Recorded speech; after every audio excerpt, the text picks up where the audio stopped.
إن الحمد لله نحمده ونستعينه ونستغفره ونعوذ بالله من شرور أنفسنا ومن سيئات أعمالنا. من يهده الله فلا مضل له ومن يضلل فلا هادي له، وأشهد أن لا إله إلا الله وحده لا شريك له، وأشهد أن محمدا عبده ورسوله. أما بعد، ده عبد الفتاح أكبري لخوانا سلامونه ومني او یو د خپل خبرې دی پوښتنې په وسیله تاسو نه شروع کوم چې د تاریخونو په دې مکاتبو کې موږ او تاسو ته ولې ښودل شوي دي، یا زموږ ماشومانو ته او نوجوانانو ته ولې ښودل کېږي. په سکولونو کې دا ورته ویل کېږي چې احمدشاه بابا په دې حمله وکړله، دومره عسکر ورسره و، دومره کسان ووژل شو، مختلف خبرې وغیره وغیره.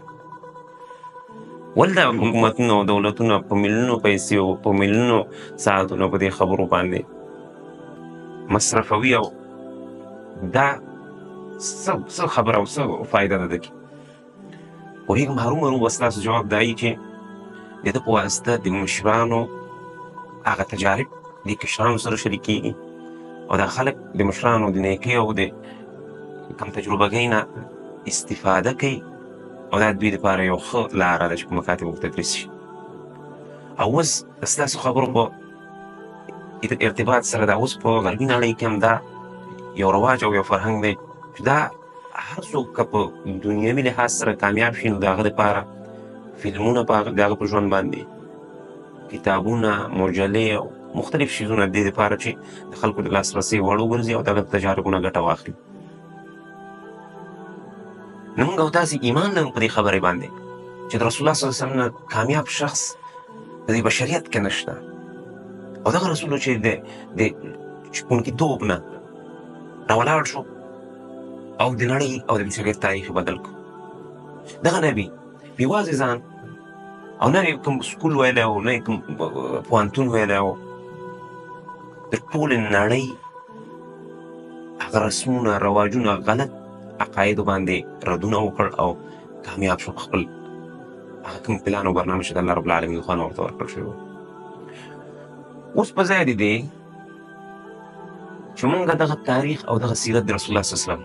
دا ولولو، دا بسې په عامه اصطلاح لرې کړی دی د ځان، والعیاذ بالله.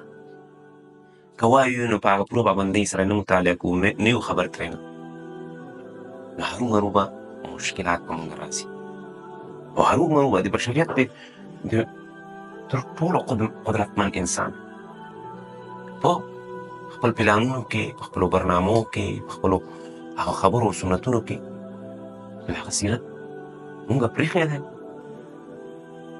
او ورته شاه رااړولې او په پوره ډول باندې نه عملي کوو په ځان باندې، نو ناکامي ناکامي ناکامي ده. نو زموږ یو برنامه دا ده چې دغه سیرت ټکی په ټکی کتابونو کې ورباندې ریسرچ وکړو، پلټنه وکړو، او په ډېر ښه طرز سره په ډېر لنډ ډول واضح ډول هغه څه چې موږ او تاسو ته ډېرې غټې خبرې دي او په ژوند کې مو غټ تحول راوستلی شي. د هغه لپاره انشاءالله کوشش کوو او د دې چینل له لارې تاسو سره به انشاءالله شریکوو، او هیله ده چې